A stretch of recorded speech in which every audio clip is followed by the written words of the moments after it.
Kerala Lalithakala academy സ്ഥിതി ചെയ്യുന്ന ജില്ല ഏത്? തൃശ്ശൂര്, പാലക്കാട്, കൊല്ലം, കണ്ണൂര്. കേരള ലളിതകലാ അക്കാദമി സ്ഥിതി ചെയ്യുന്നത് തൃശ്ശൂരാണ്. അർത്ത ബനാറസ് എന്നറിയപ്പെടുന്ന ക്ഷേത്രം? കല്ലേക്കുളങ്ങര ഭഗവതി ക്ഷേത്രം, കൽപ്പാത്തി ക്ഷേത്രം, അഞ്ചുമൂർത്തി ക്ഷേത്രം, വിശ്വനാഥ സ്വാമി ക്ഷേത്രം. കൽപ്പാത്തി ക്ഷേത്രമാണ്. ലങ്കാമർദ്ദനം ആരുടെ കൃതിയാണ്?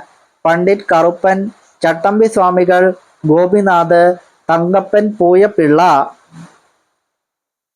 പണ്ഡിറ്റ് കറുപ്പന്റെ കൃതിയായിരുന്നു.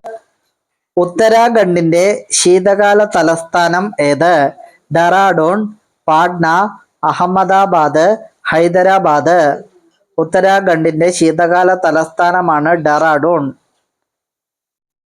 ഫെസ്റ്റിവൽ ഓഫ് ഡെമോക്രസി എന്ന പരിപാടി നടന്ന സംസ്ഥാനം? മധ്യപ്രദേശ്, കേരളം, തമിഴ്നാട്, ആന്ധ്രാപ്രദേശ്. കേരളത്തിലായിരുന്നു. രാജസ്ഥാന്റെ സംസ്ഥാന മൃഗം ഏത്? ഒട്ടകം, കങ്കാരു, ആന, മാൻ. രാജസ്ഥാന്റെ സംസ്ഥാന മൃഗമായി അവർ കണക്കാക്കുന്നത് ഒട്ടകത്തെയാണ്. നീലഗിരിയുടെ റാണി എന്നറിയപ്പെടുന്നത്? കോയമ്പത്തൂർ, ഊട്ടി, കൊടൈക്കനാൽ, കന്യാകുമാരി. നീലഗിരിയുടെ റാണി എന്നറിയപ്പെടുന്നത് ഊട്ടിയാണ്. ഇന്ത്യയിൽ ആദ്യമായി സിമന്റ് ഫാക്ടറി സ്ഥാപിതമായ നഗരം ഏത്? ചെന്നൈ, മുംബൈ, ഡൽഹി, പൂന. മുംബൈയിലായിരുന്നു. Mozart of Madras എന്നറിയപ്പെടുന്നതാര്?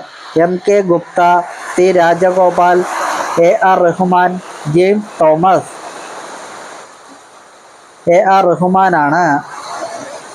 ഒരു ഹോക്കി ടീമിലെ കളിക്കാരുടെ എണ്ണം എത്ര? 9, 10, 11, 15. ഒരു ഹോക്കി ടീമിലെ കളിക്കാരുടെ എണ്ണം 9 ആണ്. വലിയ യോനി കാണപ്പെടുന്ന സ്ത്രീ സവിശേഷത എന്താണ്? വികാരം കൂടുതൽ, വികാരം കുറവ്, സൗമ്യതയുള്ളവൾ, ദേഷ്യം കൂടുതൽ. വികാരം കൂടുതലുള്ളവളായിരിക്കും.